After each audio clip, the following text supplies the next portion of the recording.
Welcome along to the Make It Count podcast. My name is David, My name is Matt. and we are the Taylor Bros. Indeed, we are. And today we've decided we're going to talk about sort of good grief. So, Matt, do you want to kick us off with this idea?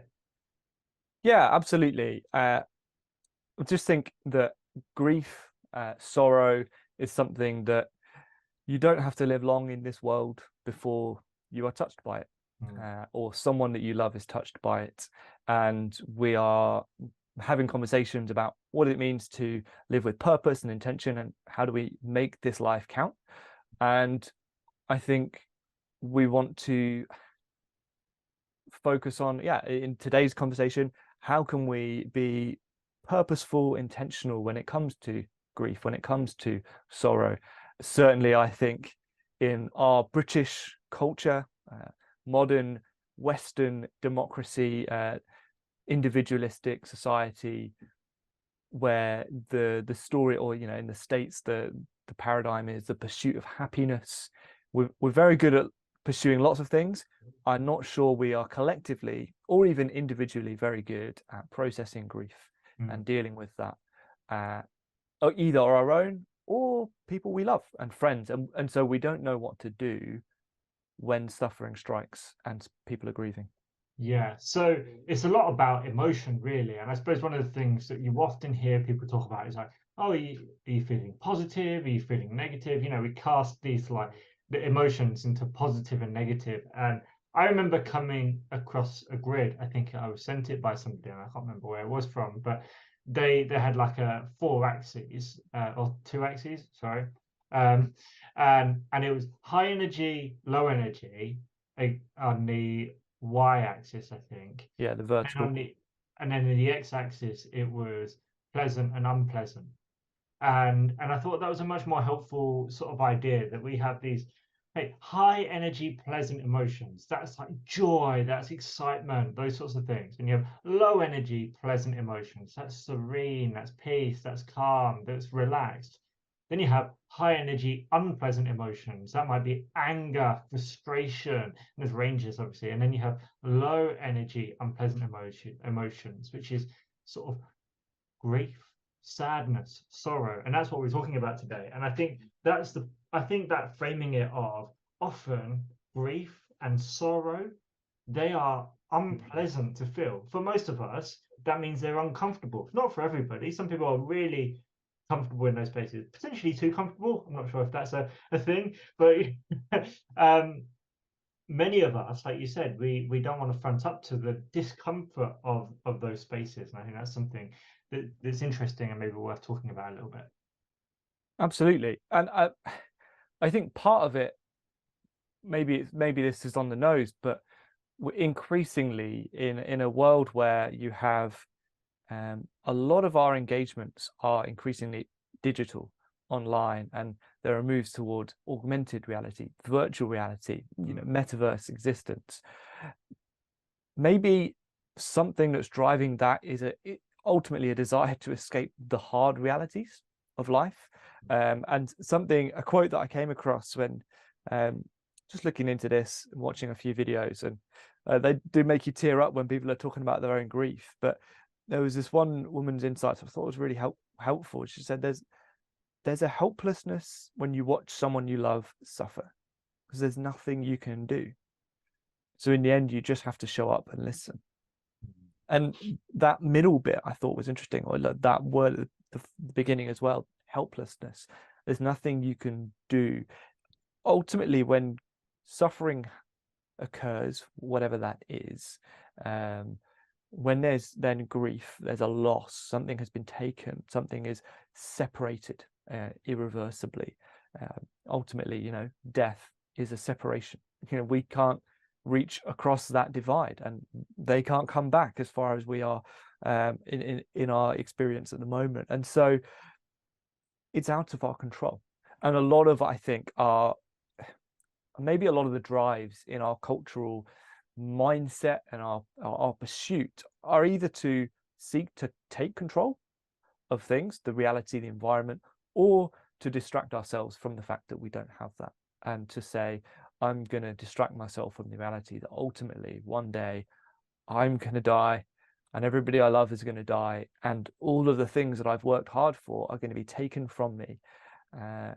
That is a really harsh reality. And I think that, again, something else I was listening to, someone was saying, I think it was like a psychologist or a psychiatrist, and they would pose this question of, what is the effect of like truly staring into reality? What would happen to you? And he kind of said, yeah, if you stare too long at reality as it really is, you will probably lose our concept of sanity, because it's just heavy. There's so much that is wrong and so much that is painful and hurting.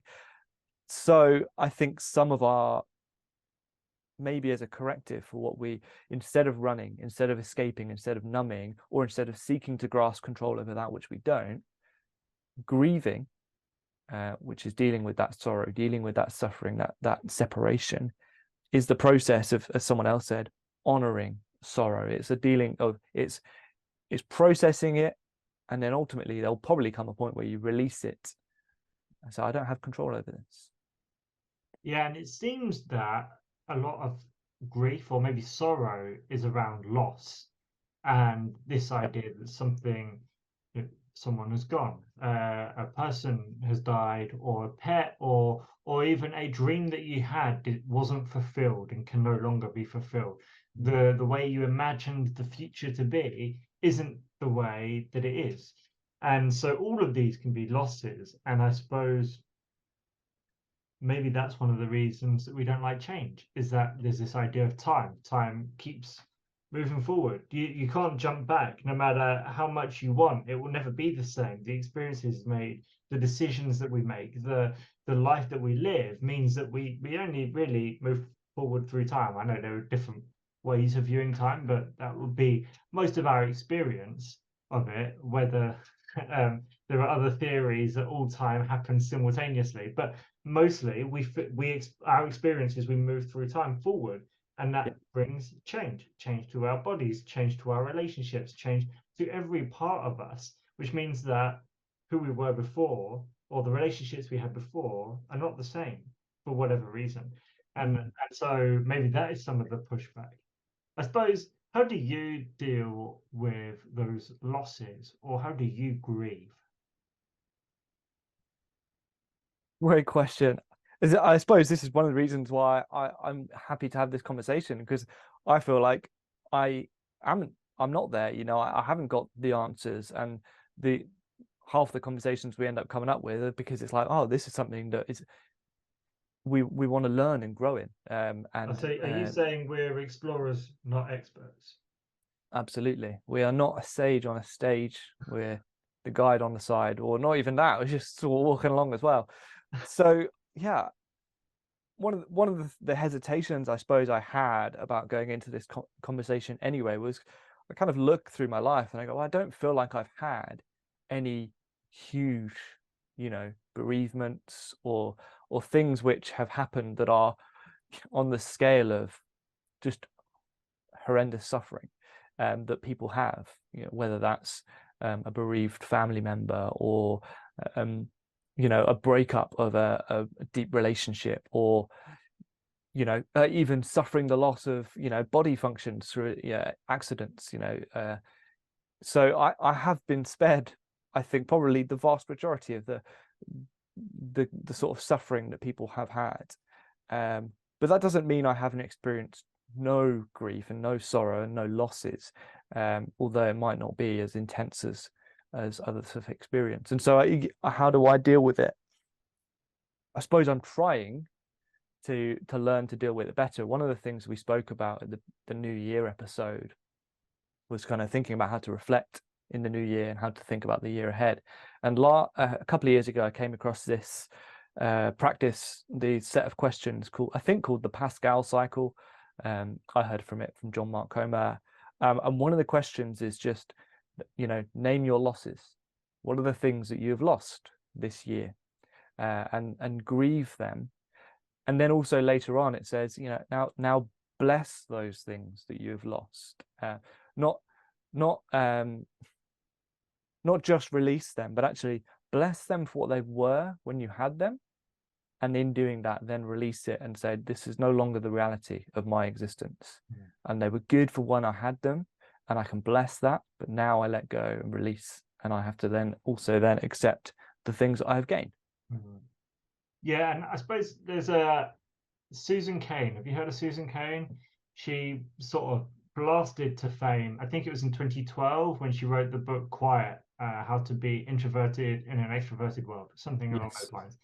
So she's written another book, similar but different, called Bittersweet, and it's this idea that joy and sorrow are the same experience, sort of similar, like it's the same, like the same coin, two sides of it, and that only because we can experience those maybe more unpleasant emotions of sorrow and pain can we more fully experience joy and the beautiful things in the world. Mm, One of the things in sort of a book summary I briefly looked at was this idea that we've mostly come across before, but it's how can you transform your pain into beauty? And I was talking to somebody the other day, and they were telling me about this TV program that they were quite enjoying. It's a documentary, and it's all about this teacher who has Tourette's and how she's able to teach, and what that looks like as a teacher who's sometimes shouting out things or saying things that are not appropriate. And then the person was telling me, it's like, well, and this person is really passionate about the Tourette's cause. And it's like, well, of course they are, because that's their pain point. How many stories have we heard of people that are cancer survivors that are now, cancer, like advocates. They're all about raising money for research, or someone in a near family member has died because of it, and that pain is transformed into a mission or a purpose. And I think that when we don't process our grief and mm, our sorrow, we probably hold on to it.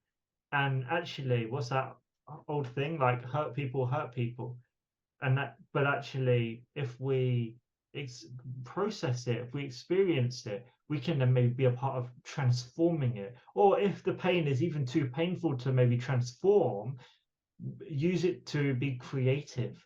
And how much great art and music has come about because of pain and suffering. And I think that was one of the things that she talks about in her book. It's like, if your favorite song is sort of like a happy song, your people listen to it on average like 175 times. If your favorite song is like a sad song, 800 times is how many wow. times you listen to it. So it's just this depth of experience that might come from those more negative things that you resonate with. Um, what are you hearing there, Matt? Mm. Well, that's fascinating about the sort of the sad song being so almost what 6 or 7 times more listened to than people's favorite happy song. Mm, Yeah, and I think that just goes back to what I said at the beginning. Ultimately, like suffering, sorrow, and grief, unless you are, an infant, I just a universal experience of what it means to be human in this world. And so that's why, good art that doesn't just gloss over, doesn't just pretend everything's good, but actually goes, yeah, and those are some of the most moving either pieces of music or poetry or literature that handles the painful and the good, and manages to merge them as we experience it in real life. And it's really interesting you raised that book by Susan Cain. I was thinking about this the other week, and just like bittersweet, it's probably one of my favorite words actually. Because I think it is such a good experience of like what it means to be alive in this world. There is bitterness in the hardness, but there is sweetness in the small things of like today the sun is shining, the flowers are still blooming, there's warmth in the air, life is renewing in the northern hemisphere, spring, and so that's beautiful. But there is bitterness. I only have to turn on the news to see war is still raging, famine is going, drought is raging in other places, and strife at home as well. So isn't it's a sweet. nostalgia maybe a part of like bittersweet? is this idea that at the moment I don't like my life, so it was better back then, and it's just like, oh, I'm kind of grateful for what was then, but that's only because now it doesn't feel so good, or like the bittersweet of like hoping for a better future, but because now it doesn't feel good, or actually really being grateful for what you have right now because then wasn't so good, and it's just this like that like you said, I think it captures a lot of what our life can be like sometimes. Yeah.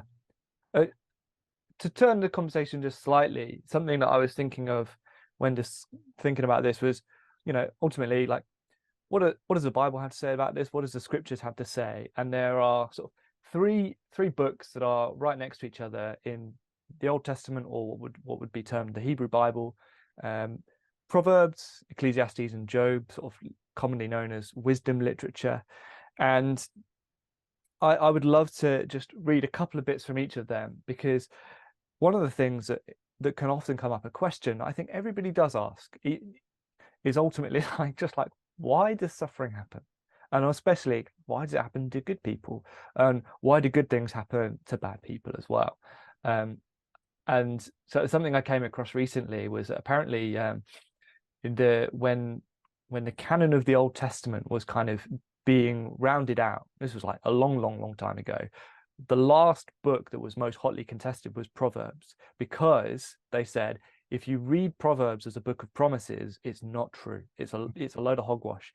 But if you read it as general principles, as this is generally the way the world works, then it is true. So here we go. Here's a couple of verses from Proverbs 28, 25 and 26. A greedy person stirs up conflict, but whoever trusts in the Lord will prosper. The one who trusts in himself is a fool, but the one who walks in wisdom will be safe. So you can see, like, it feels like a promise, like, oh, if I walk in wisdom, I'll be safe from the pain of the world. Or if I trust in the Lord, I will prosper. Well, generally, if you do good by God and by other people, people will treat you the same, but that's not a promise. And so you move into the next book, it's Ecclesiastes. And at the beginning in chapter 4, I'll just read a few of that. This is a bit of a lashing thing. So, again, I observed all the acts of oppression being done under the sun. Look at the tears of those who are oppressed. They have no one to comfort them. Power is with those who oppress them. They have no one to comfort them. So I commended the dead who have already died, more than the living who are still alive.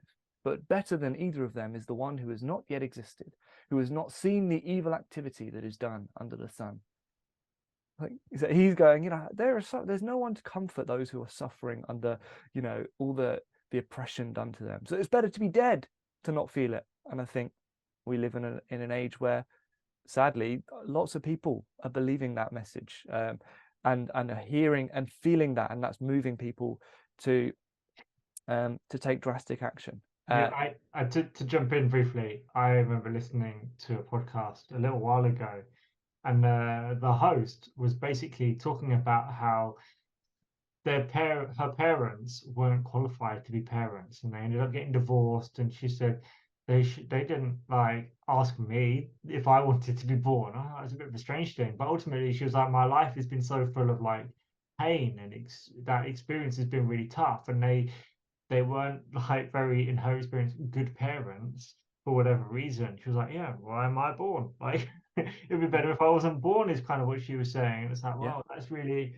like you said, yeah, that that sign kind of sounds crazy, like but also, like you said, that's where a lot of people are coming from now. yeah. Yeah, I mean, and he goes even further, because it's I think it is something that more and more, like, people are literally feeling the truth of the statement. Ultimately, it would be better if I wasn't alive, because I wouldn't be feeling this suffering and I wouldn't be burdening other people or whatever. But he goes even further. He goes, actually, better yet is the one who's never been born, because they've never seen any of the evil. And then you hop over to Job, and the story of Job obviously is he's a righteous man, and then all this suffering comes upon him. And the beginning of chapter 3, Job opened his mouth and cursed the day he was born. He said, I wish the day I was born would be lost forever.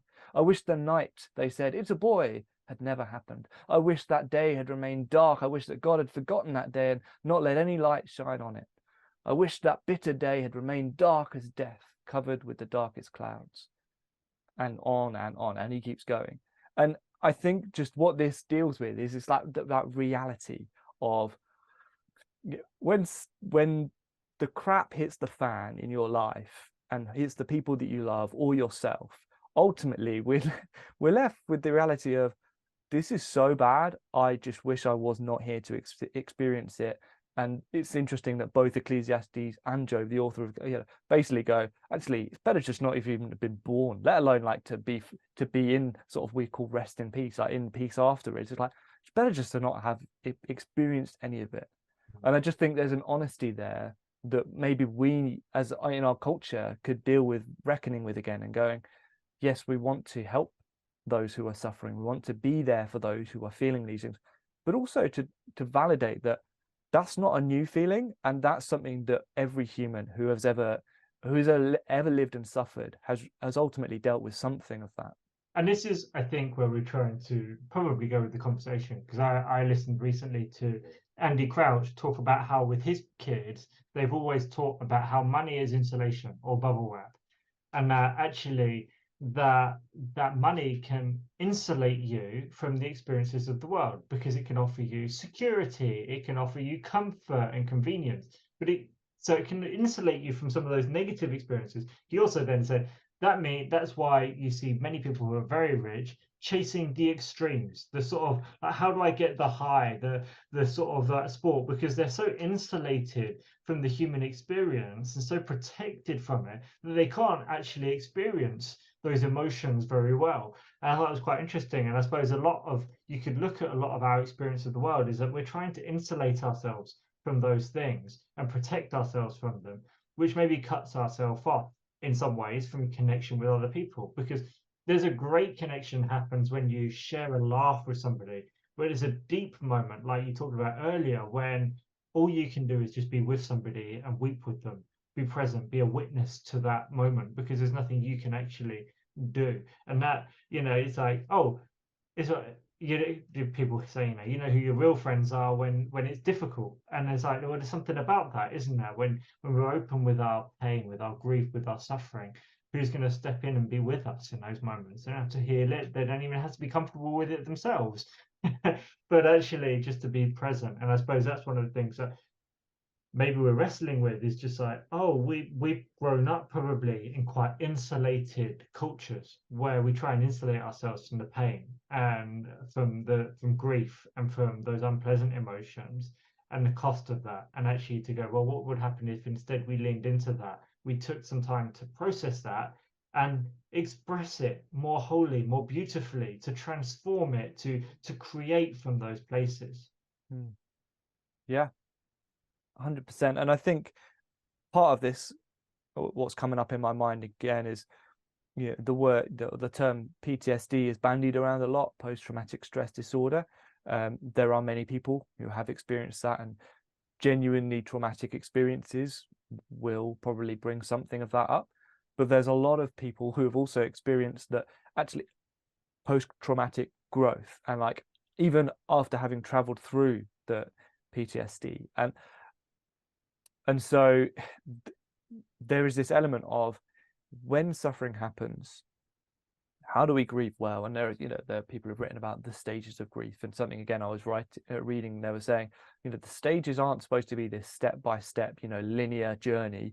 It's often cyclic. It's often you go back to the beginning again, and even the best of us have to begin anew. And I think that's the truth. It comes in waves, doesn't it? And I think anyone that's experienced any kind of loss, you go in waves, and it's cyclic. But yes, I think it's in the community that we find true healing, and that's where I want to be better at helping others who I know in my life are suffering and struggling and grieving, and to go, how can I move towards them, not in a way that's overbearing, not in a way that I've got the answer, I'm going to fix it, but in a way that I'm just here with you. And I mean, going back to that Job story, when his 3 friends turn up, they're at their best when they turn up, they sit down, and for 7 days they don't say anything, and they just cover themselves in dust and ashes. It's only when they started speaking that they messed it all up. So that's kind of how I want to be in this world, a little bit better, moving towards I'm with you in this. I think because of the worst thing, I think, if you're suffering and you're grieving, and yes, people don't know how to say anything or how to respond, but is then just the silence, because then you're just suffering alone, which is even worse. So let us know how you grieve or what your views on grief are. Do we do it well? Do you do it well? Do you find it difficult, pleasant, unpleasant? There's lots of stuff we touched on. As we said, we don't feel like we're experts in this. Maybe we're explorers. We're riffing on some things and trying to work it out ourselves. So, yeah, let us know what you think and your inputs and insights. But I think that's all for this week. So, go make it count.